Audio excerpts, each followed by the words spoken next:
Hello everybody, welcome to Macro Talk 2. It is Thursday, 2 o'clock in the afternoon on the 29th of May. And have you submitted your stereo yet? You ought to, and soon, because at midnight on Saturday, the competition is over and we start the June competition. So you have until Saturday night at midnight to turn in your stereo. And really, the opportunity to have your image reviewed and commented on by the guy that invented synthetic stereo, Rick Littlefield, is a reason right there to turn a picture in, because you'll learn something from it, I promise. It's a big deal. And we're going to be judging that thing next week and should have the results out to you maybe by Wednesday or Thursday. I'll keep you posted. Next month, we're going to do a wild card macro competition. There are no entry limits, meaning if you've won in the past, you can still enter 2 images for this one. We'll do that every time it's a wild card. So everybody can put in 2 images. Nobody can put in 3 images or 5 images or anything more than 2. Okay, don't do that because that is frustrating and I have to throw you out. So 2 images, and we have a guest judge for the June competition that I'm very excited about. It's my AI assistant, Cindy, and she's going to be judging the contest independently of me. She's learned on all our previous contests, so she knows a lot about what she's supposed to be doing. And then we're going to, on the results video, we'll compare her answers with mine, or her judgments with mine. Mine will be the one that counts, though, just so as you know. All right. Saturday after stack, 10 o'clock in the morning. It's free for all. No, it's free for all. That's what I mean. Everybody's invited and it doesn't cost anything. The invitation's on my website, www.alanwallsphotography.com/blog/ppp. That's the 3 P's from Tuesday, if you don't remember that. And yeah, bring a macro picture, and bring a stereo pair if you want. If you want to have a little bit of help editing it before the competition ends, there's no rule against that. Okay, now, how's everybody doing? This is going to be a departure from what we were doing last time, which was very much navel gazing, kind of thinking about what makes a good picture and the attributes of good photographers. This is very different. We're going to be talking about precision and what it means in this realm of macro photography, because it's important. It's important that we understand it if we're going to understand why some of our pictures work and some of them don't. Precision or accuracy, and I'm going to define those terms for you in a minute, are really important. And the more magnification you're using, the more important these terms become.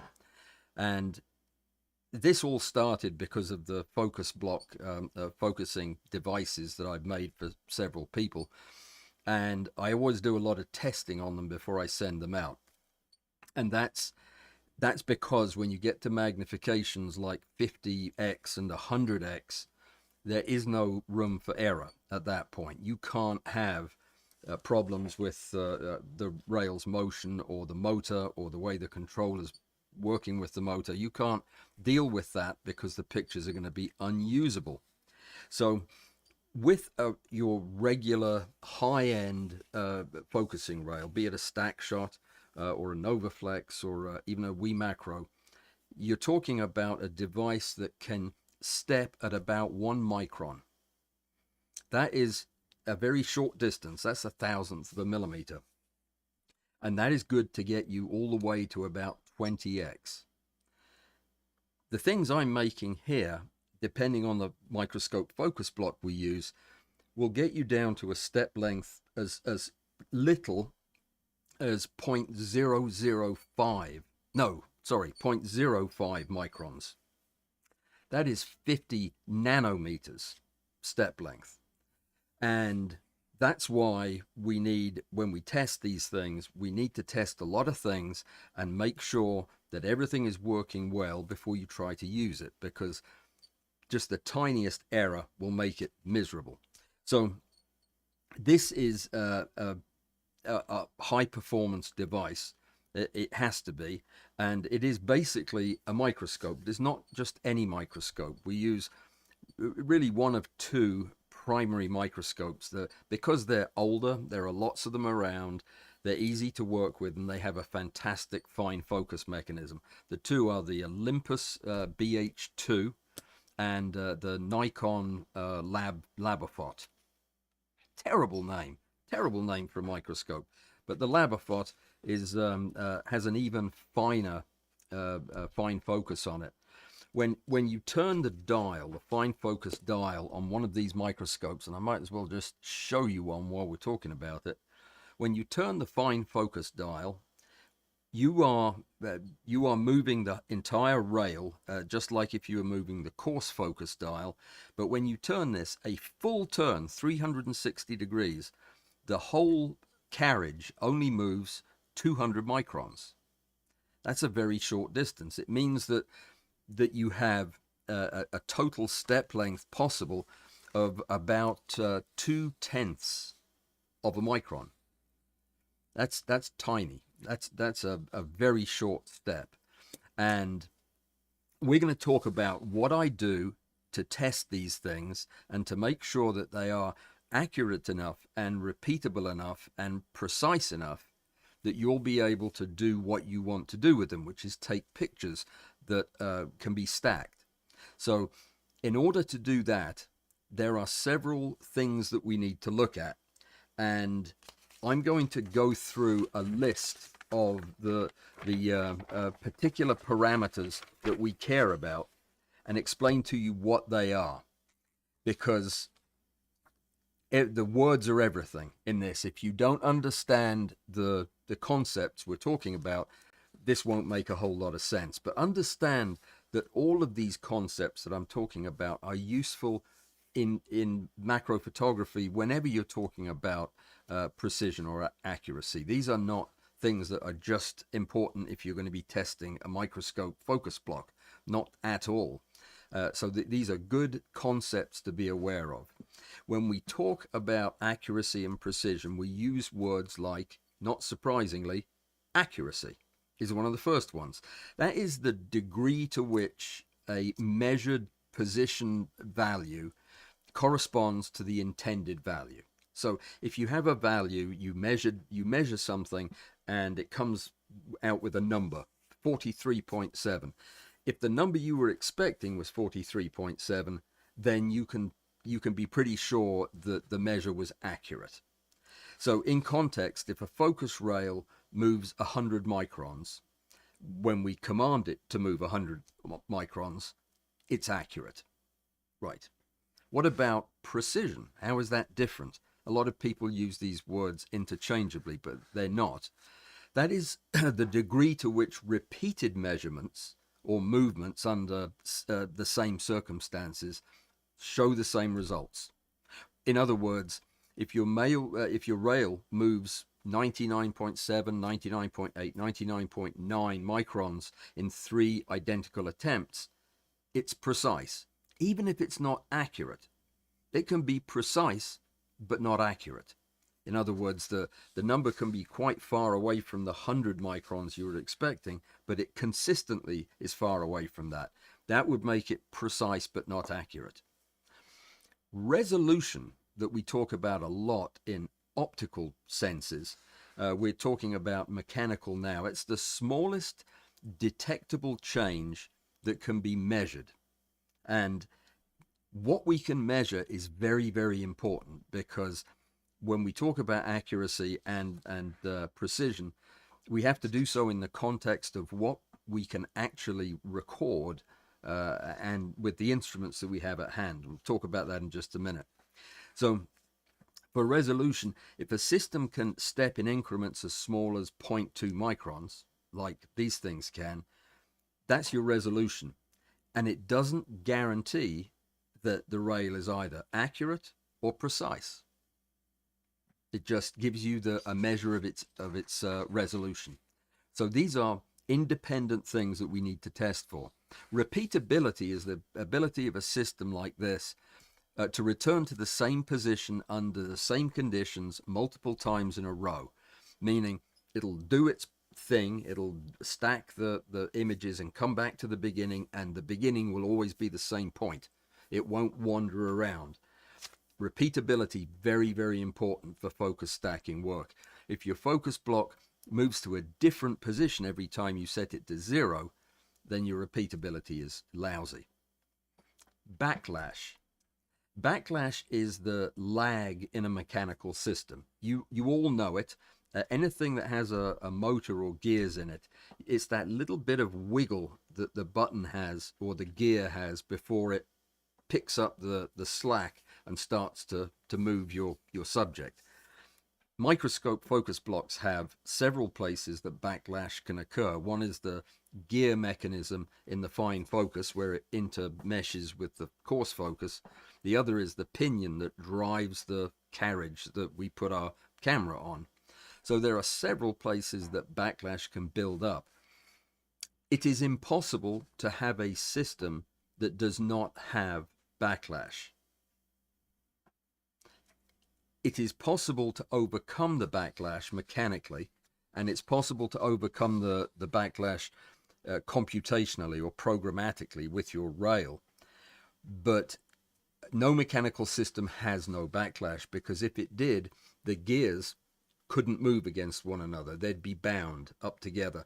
So anytime you have a system that moves, there's going to be some wiggle in there somewhere. So we are never going to get to 0 backlash, but we can get close, and there are some things that I do with these focus blocks that help that, and I'll show you that. Drift is a slow and undesirable change in position over time. It can happen even when the part that you're concerned about isn't actively moving. It can still drift. If gravity is acting on something, for example, it can change position over time if it isn't tight enough. If you haven't screwed the thing, down into position tight enough, and drift can have a knock-on effect, affecting the other mechanical components downstream. You can even have thermal drift if the thing heats up.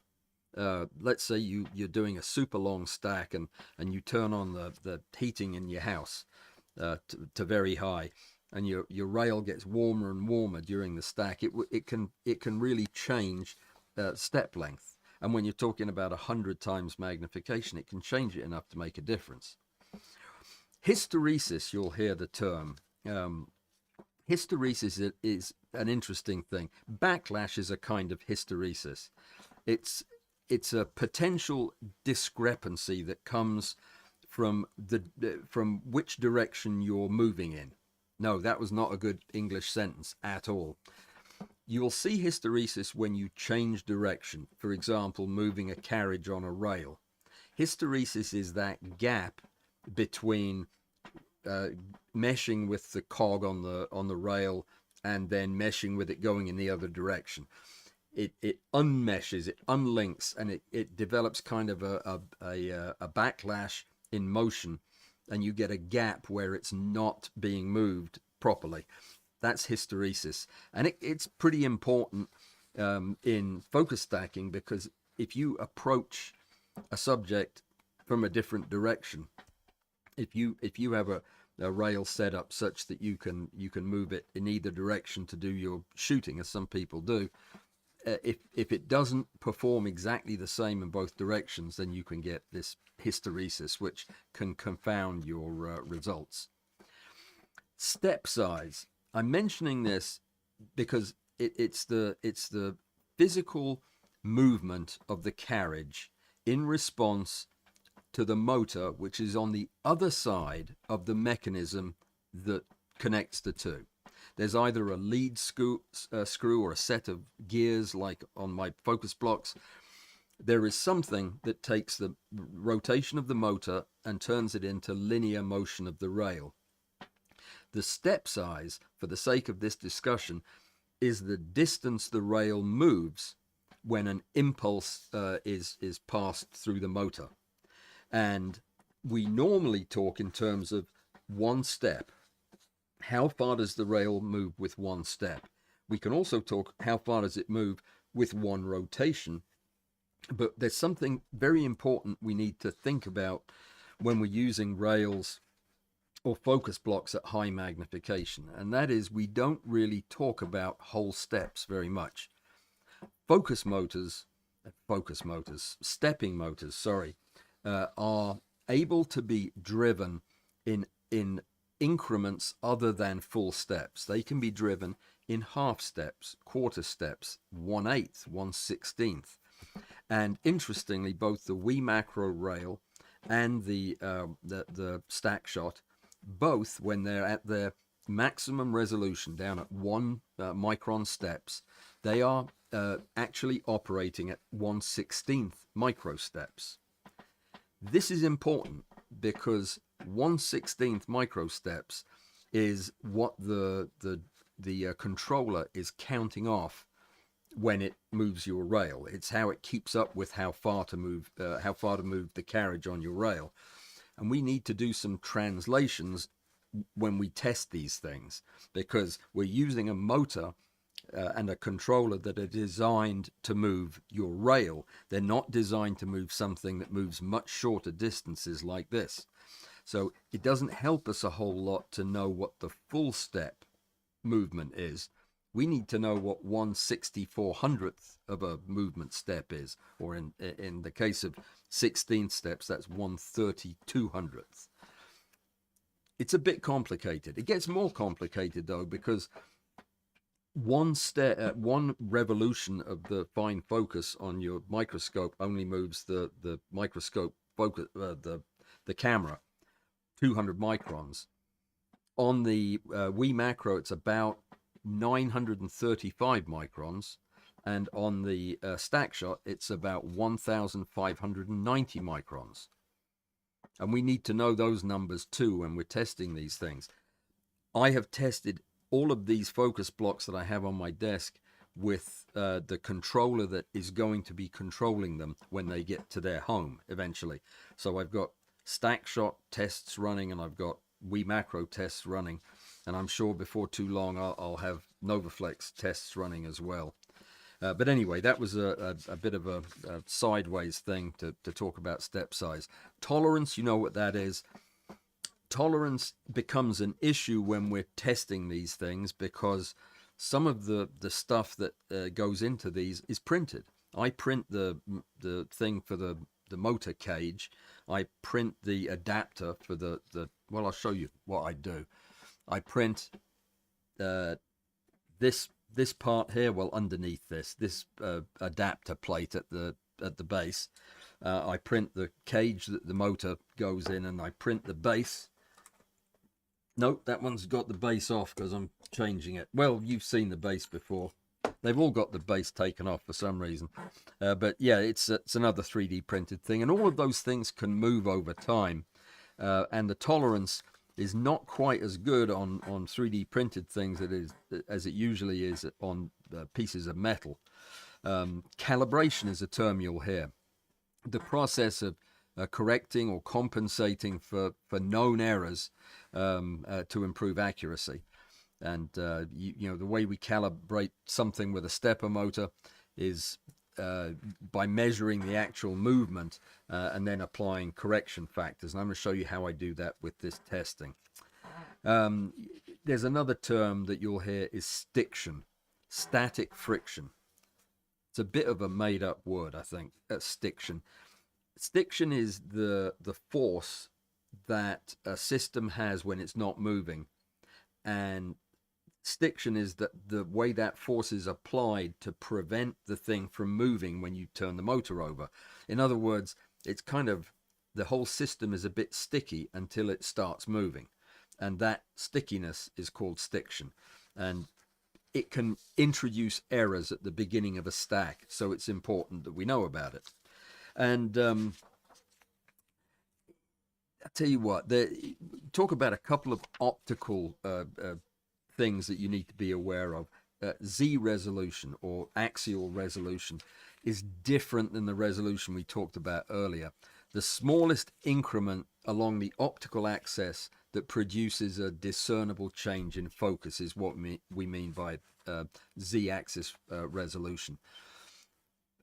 There is no point chasing a performance if the performance of the rail, if by moving it to these ridiculously small lengths, it's not making any visible difference in the focus, because that's just a waste of time and energy.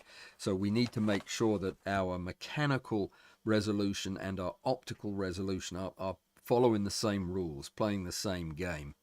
The last one is registration. Registration is important to know about because it's what alignment is all about.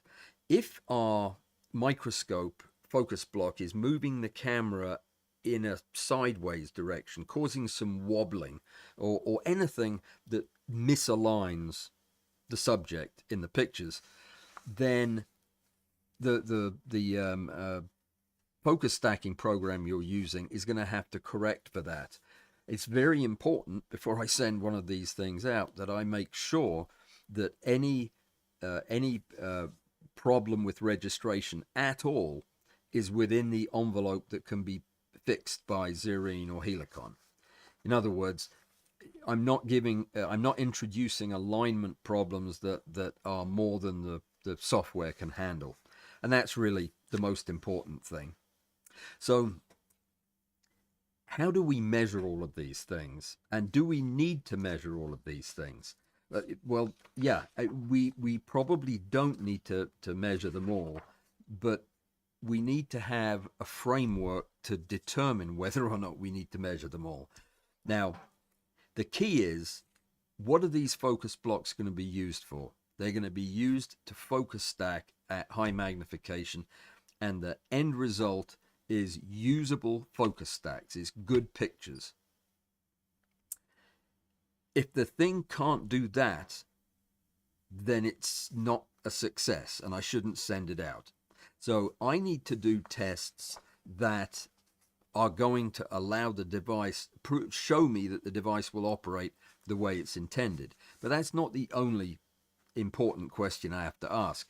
So does the parameter in question, and of all of the parameters we just talked about, does the results from testing that parameter, is that going to affect image quality? Most of them, the answer is, yeah, probably yes. But if it is yes, then we need to test that parameter. Let me give you an example. Let's just grab one at random. Let's pick an easy one. So backlash. All right. Does the parameter affect the final image? Yeah. If backlash is not controlled and it's cutting off the first third of your subject, or you've got hundreds of photographs you can't use, and then it's cutting off the end of the stack, depending on which method you're using, then obviously it's going to affect the quality of the pictures because they're going to be unusable. So yeah, I do need to evaluate that. I do need to evaluate repeatability if you want your stacks to be predictable. So obviously that would be, yes, I need to evaluate it. Can this parameter affect system reliability or repeatability? So if there's a parameter that suggests to me that your microscope conversion device is not going to give reliable results because of reliability and repeatability issues because of this parameter being out of whack, like hysteresis, then absolutely I need to evaluate for hysteresis. Will evaluating or correcting it cost a lot of time and money? Because if it's going to cost a lot of time and money, then it's going to raise the price of the thing, and it may or may not be something we need to test. That's a realistic and practical thing. We don't have to test everything because depending on what it's going to cost to do it, you may not think it's worthwhile for the minor impact it has. We don't know. Is the parameter that we're talking about, like hysteresis, say, is it a failure point for the system? Is it something that could cause the system to become unusable? If the answer is yes, then we need to do a preventive elimination of that as an issue. We need to test for it, see how bad it is, and fix it if necessary. So how would we apply all of these principles and all of these terms to testing a focus block, one focus block? I'm assuming that everybody knows what this focus block is. It's a chunk cut out of a microscope, the part that has the focus knobs on it. That's all it is. And we're only really interested in the one part, which is the fine focus mechanism. That's the smaller of the buttons on the side. And this is when you twist these, the rail moves a very, very short distance. As I said, 200 microns with a full turn. This thing is driven by a motor, a stepping motor right here, which is capable of stepping down to 1/16 of a step, because that's what's being given to it by the controller. So that's all this is. And you'd think, well, there's not much in there, is there, that could go wrong? There's a lot in here that can go wrong, and most of it will if you do enough of these. So what are we aiming for when we're trying to test this to see if it's ready to be sent out, if it's ready to use? Okay, we need a workflow to figure out what testing we're going to do, how we're going to do it, and what it's going to involve. Okay, and we're going to make some assumptions.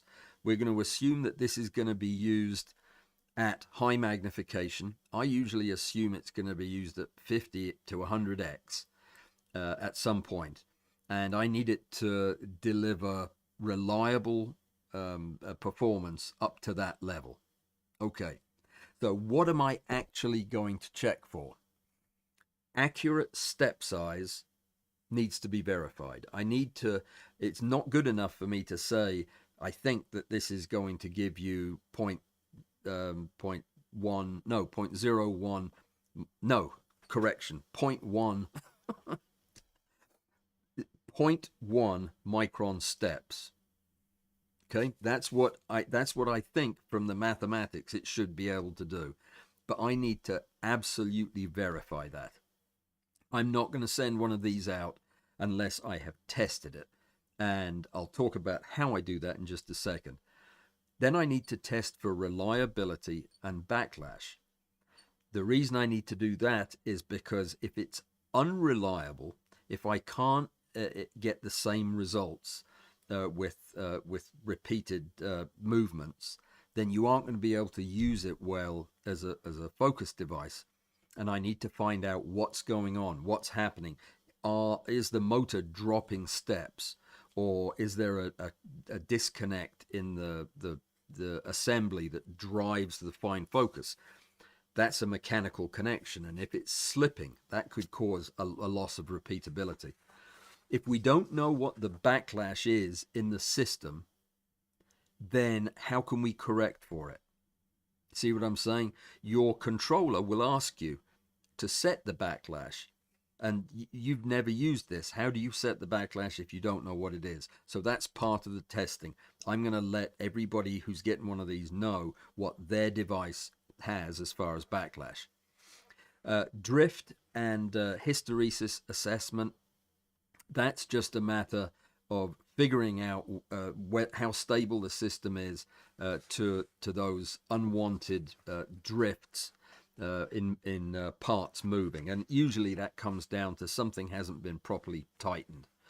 Then a basic correlation between the resolution of the system and the resolution of the camera, which means putting it on a rig and shooting a stack with it. And that's part of the testing.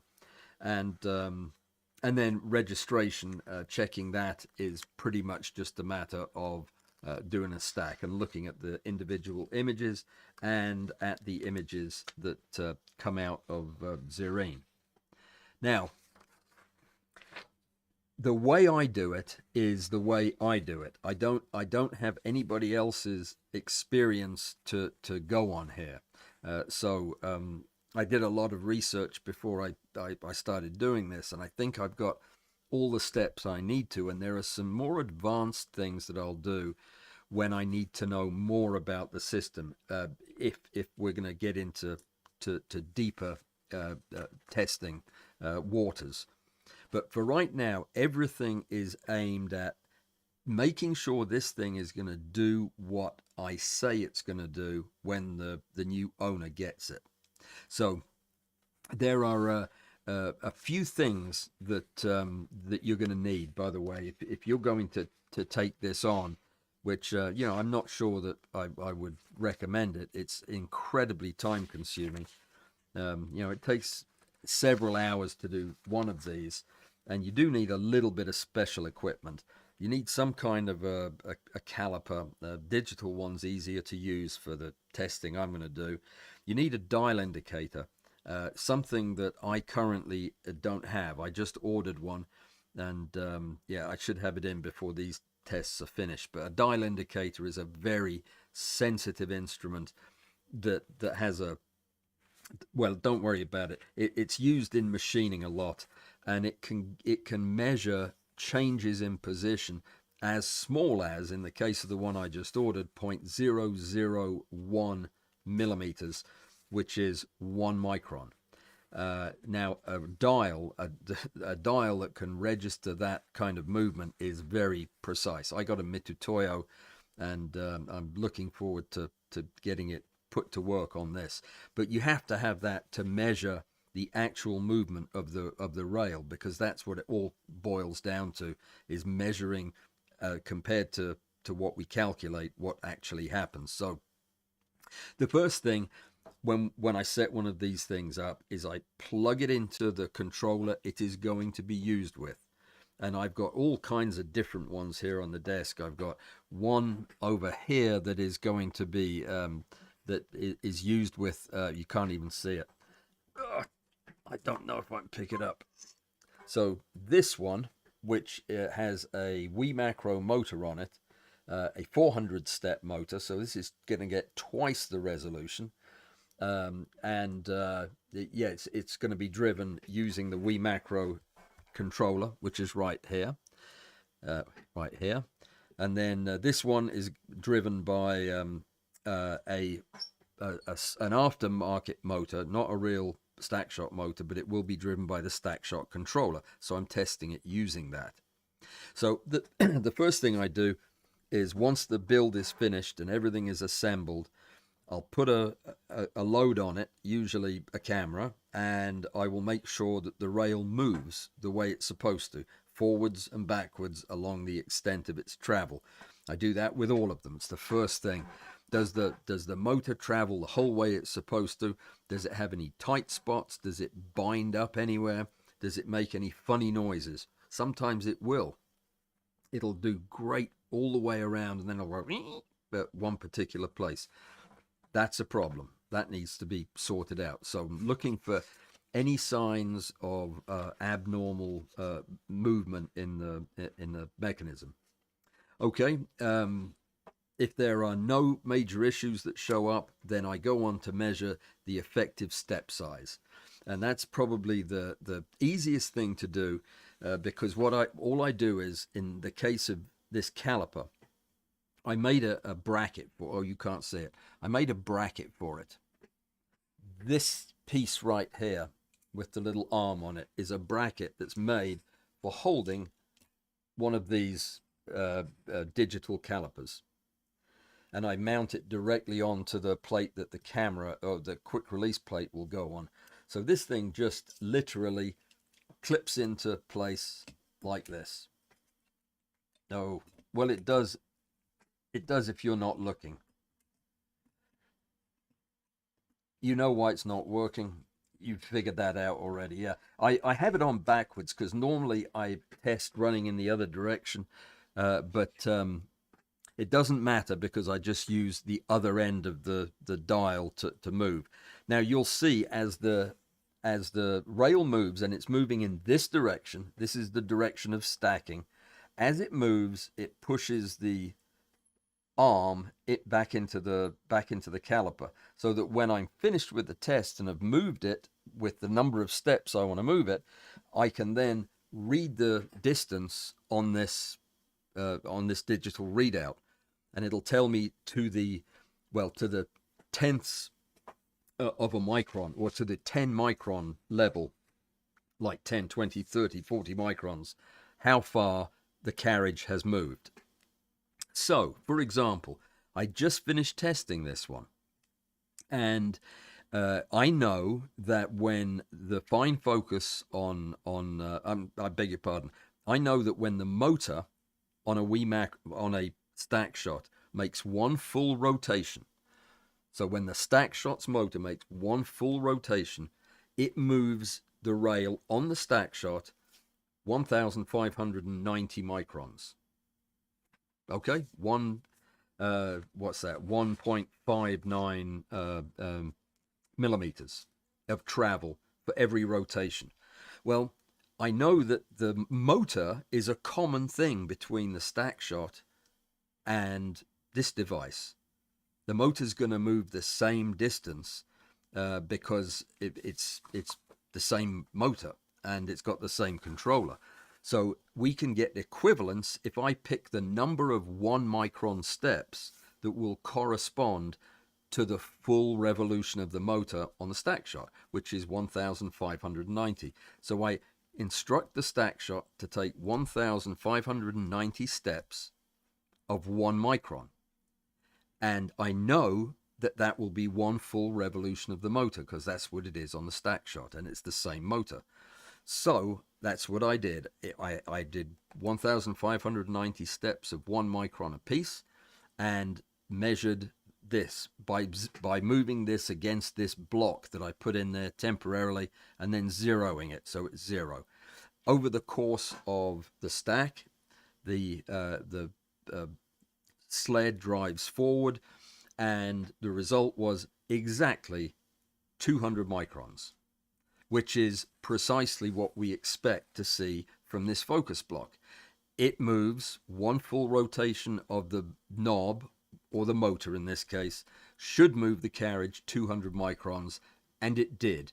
And I do that 3 times at different parts of the rail. I'll do it once when the carriage is all the way up, when it's halfway down, and when it's all the way at the bottom, and I repeat it each time. This one, and indeed all of these, have come in right at 200 microns for one full rotation. That makes sense. So that is not as accurate as it could be, and when I get the Mitutoyo dial indicator, I'll repeat this test and I'll get a more accurate readout. But does it matter? Does it matter that it's 211 microns that it moves? Probably not. At the kind of magnifications we're talking about, knowing that it's very close to 200 is going to be good enough. So there's probably no reason to repeat those tests. But that's how you do the basic measurement of step size, and anything within about 5% of what's expected, the 200, should be fine. Test repeatability. The next thing that we want to test is making sure that when the carriage moves and then is instructed to return to its home position, that it is returning to the same spot. And the way you do that is just same thing with the dial. You move the dial, move the carriage some number of steps, it doesn't matter, and then allow it to return back home. There's an instruction you can put into the controller, and you make sure that your dial indicator or your caliper shows it goes back to 0. You don't want it going back to +5 or -5 when it started at 0. So making sure that the dial comes back to 0 is important. And these things, obviously, we're measuring repeatability. That test needs to be repeated several times to make sure that you're within 1 or 2 microns of getting back home every time. A backlash check is another thing that I do using the caliper here, and that is I'll move the rail in one direction using the motor. I'll move it backwards until I'm back at my home point, And then I won't do anything else other than start giving individual impulses using the controller for the rail to move. And I'll just sit there and keep pressing the button and counting to see how many impulses I have to send before the rail actually moves. That's your backlash. And I like to check the backlash on all of these and document it so that the user will know exactly how much backlash compensation they're going to put in. Now, a word about backlash and preload. These devices, I'll show you again, hang on. These devices all have a preload system built into them in the form of a piece of latex tubing, which you may or may not be able to see right here. This piece of rubber loops through the carriage. I don't know. Yeah, you can see it right through the hole there that goes right through the carriage to the other side. And it's joined with a toothpick and some super glue. And I pull that down over that pointy bit. And that provides a couple of pounds of preload to the carriage.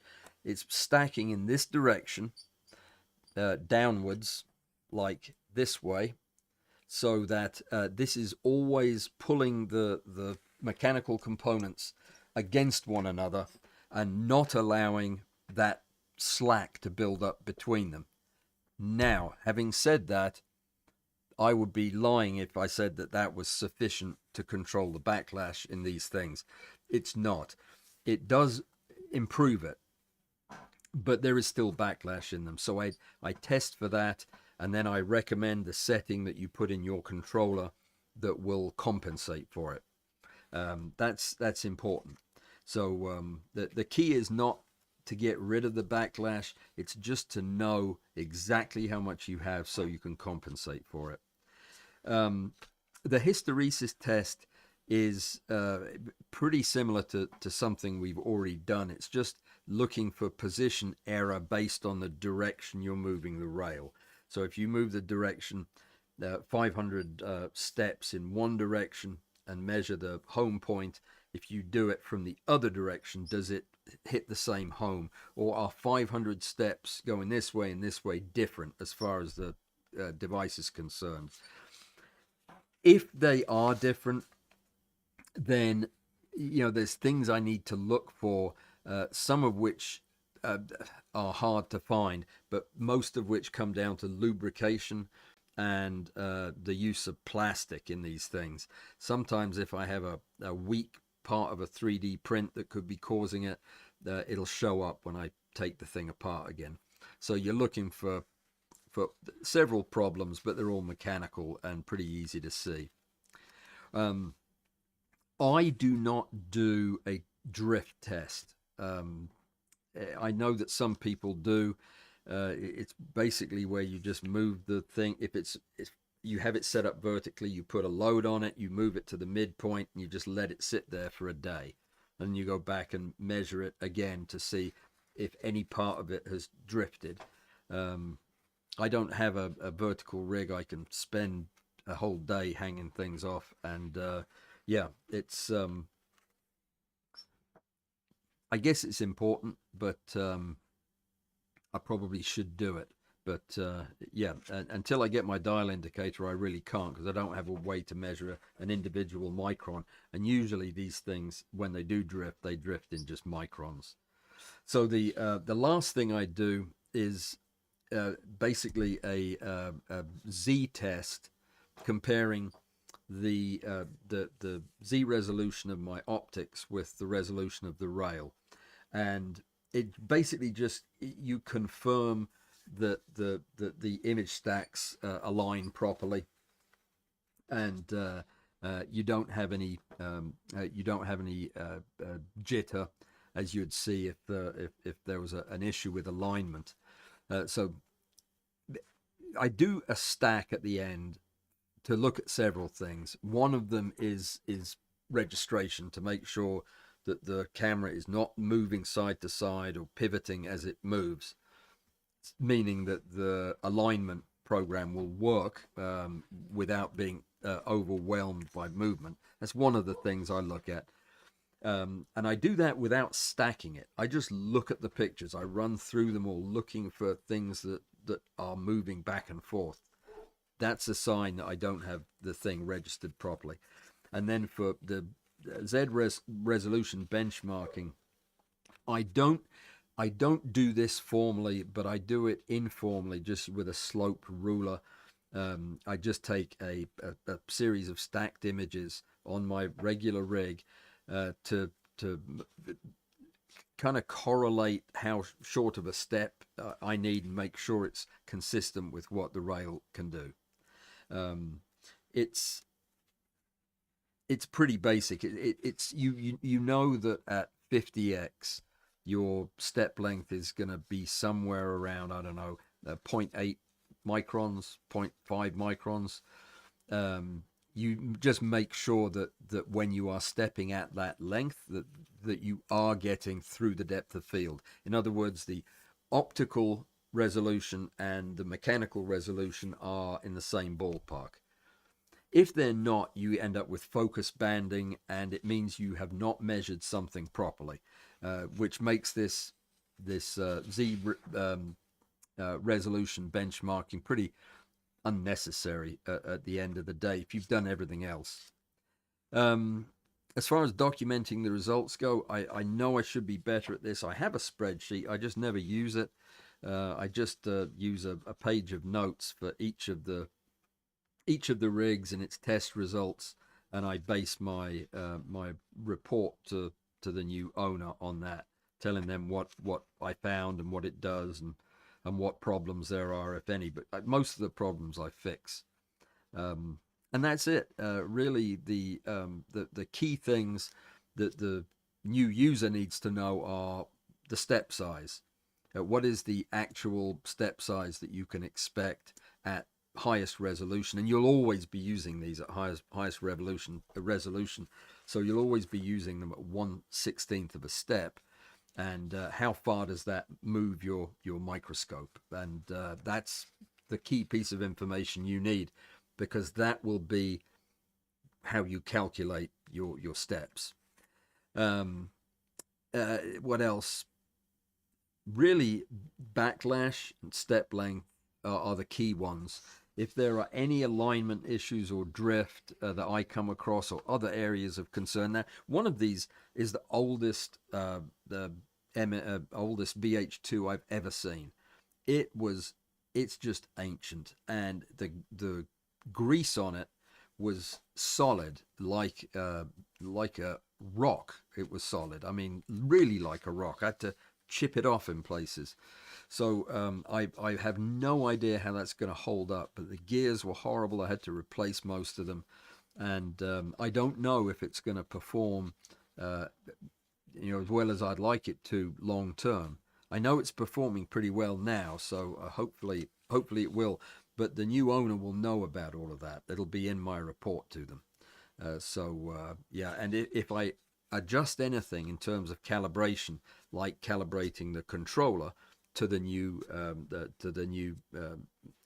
travel distance from a step, which is one thing, you can actually change that in the stack shot. You can tell the stack shot how far the carriage moves with the rotation of the motor, and enter that in, and it will be used for all the calculations. But if I do that, that goes in the report as well, so they know that I changed it. I usually don't get the controller. I don't have that. I just use my controller. All I have is the microscope and the parts that I made and the motors.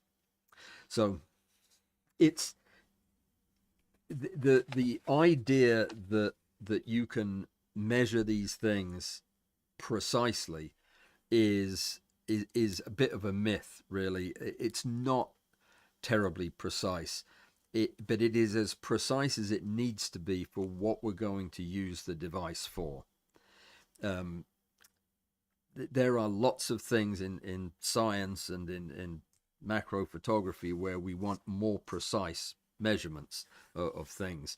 This is not one of them. As long as it can give you your stacked image without any focus banding, then we're precise enough. So it's because of that that I do all of this testing, even though I don't have a lab facility to do it. I don't have fancy instruments to do it. You don't need many fancy instruments. A couple of rulers and a dial indicator and some calipers, that type of thing, and a nice flat surface to work on, and you'll be good. So that's how I do it. And you know, the whole question of building these things is they're just fascinating to me. If anybody who's had any interest in getting really high magnification, you really don't have an option. Once your rail is no longer able to keep up with your plans for your photography, you're going to have to make one of these. And I think it would be well worth your while. I'm going to write an article on this so that anybody who comes along later on and wants to make one of these will know what to measure, what to test, what to look for, and you know, put some pictures up there too. So that will be a boring article for anybody who's not interested in this kind of thing. But yeah, it's been fascinating for me to learn, and you know, I thoroughly enjoy doing it. So if anybody out there wants one of these focus blocks, I'm getting ready to completely change the way I've done it. I used to ask the person who was buying it to find the microscope, and I think from now on I'm going to do that. I'm going to find the microscope and just charge a flat price for the whole thing, because some of the microscopes have been really, really hard to work with. I wouldn't necessarily have bought them myself, but I probably would. I may have sent them back, but now I'm just going to find a reliable source and just get them periodically sent to me. So if you're interested in one of these, yeah, they're not cheap, but neither are the objectives you're going to be using at 100x. So let me see who's here while we've still got a few minutes left. Let me see. It could be Julie's here. Got the polarizer. Excellent. Yeah, I sent out all the polarizers last week, so everybody should have got theirs by now. That's great. Glad you got it. David Brown, you want to know the best method to send me a contact information thing? Yeah, just message it to me. You've got my message thing, don't you? If you email it to me, and I'll make a note. I'll do that right now. I have to find a blank piece of paper, though. I take a lot of notes. Let me see. Okay, so yes, I'll go find the email. If you send it to me right now, I'll get it before I forget. Okay, so all right. Micromaniac is here. Greetings in Seattle. Nick, would it be too low? Oh, I see you're having a chat back and forth, and I'm just butting in. So let me see. I'll go for the ones with my name on it. Klaus is saying hi to me and to everyone from Berlin. What are you doing in Berlin, Klaus? That's a fun city to be in. I hope you're having a good time. Nick's here, Andrew's here, Diane is here. Diane, did you get your stereo finished last night or the night before? Hope so. Mitutoyo would be grounds for divorce. Yes, it has that effect in many cases. Hysteresis is the lag between input and output in a system upon a change in direction. Thank you, Zeno. That's also aligned with the Greek etymology or origin of that word. A hysteresis meaning, yeah, lag. That's it. It's lag. Input lag. Well done, you. You're so clever. I wrote that down somewhere, actually, in my notes, and then thought, yeah, I forgot it. Nikon would be in the several hundred realm. Interesting. I don't know what that means. Hello from Athens, Greece, says Demetrius. Demetrius would know exactly what hysteresis meant, being Greek. Probably not as old as you'd need to be to remember the ancient Greek, but there you go. So, Klaus is in Berlin's botanical gardens, which are among the largest in, well, Berlin, world probably. Not like Kew Gardens, I wouldn't imagine, Nick. Kew are just gigantic. We measured the stiction on different types of adhesives for the post-it easel pads. Interesting. Yeah. Stiction is that static force that holds things still until they're not still anymore. And yeah, you've got to overcome it to move something. Shear and peel strength. Love it. So there's your trivia for the day. And yep, go on about something about elephants from Nick. Right, 100-year-old gardens where Klaus is. I think Kew's at least that old. You know that when people are talking about post-it notes, while I'm talking about microns and weird forces in focus blocks, that I've lost the plot a little bit, but that's okay. It was still fun to talk about it. All right. Repeatability is evaluated with formal gauge R&R study. AIAG format is standard in manufacturing environment. You come across as if you know something about this, like you were an engineer, which I know you were or are. So thank you for pointing that out. And the backlash measurement, as you described it, is not actually the full measurement. Okay. What is the full measurement? Do you go on to say? Nope. Hey, and it's Rashad, last month's competition winner. And you were wondering about the prize? Yeah, okay. There wasn't one, but yeah, I'll get you a prize. Yeah, why not? Good idea. It was a good photograph. I will get you a prize. You want a crystal viewer? I may just have one on my desk behind me. There was one extra. I need to get a mailing address. The last time I mailed something to you, they threw it away. Your diffuser material. So yeah, get me a good address and I will send you your prize. Aren't I a nice guy? We are out of time. It is 2:58, just long enough for me to say goodbye. We're going to be busy on Saturday with Afterstack. I don't know what we're talking about. Bud's going to be gone. So we're just going to have some fun, bring some pictures, and we'll have a good time. And Like and Share Media, which is lichen as in stuff on trees, just mentioning that I'm using a motor-controlled system for precision as required for multi-view stereo. Okay, fantastic. I can't wait to see what kind of results you get. Kew Gardens was founded in 1759. Graham said that, and I believe it. That's I thought it was old, but that's very old. Okay, so what was I going to say? I can't remember. Rashad, send me your address. And yes, Mr. Brown, send me the contact information for the person you want me to contact.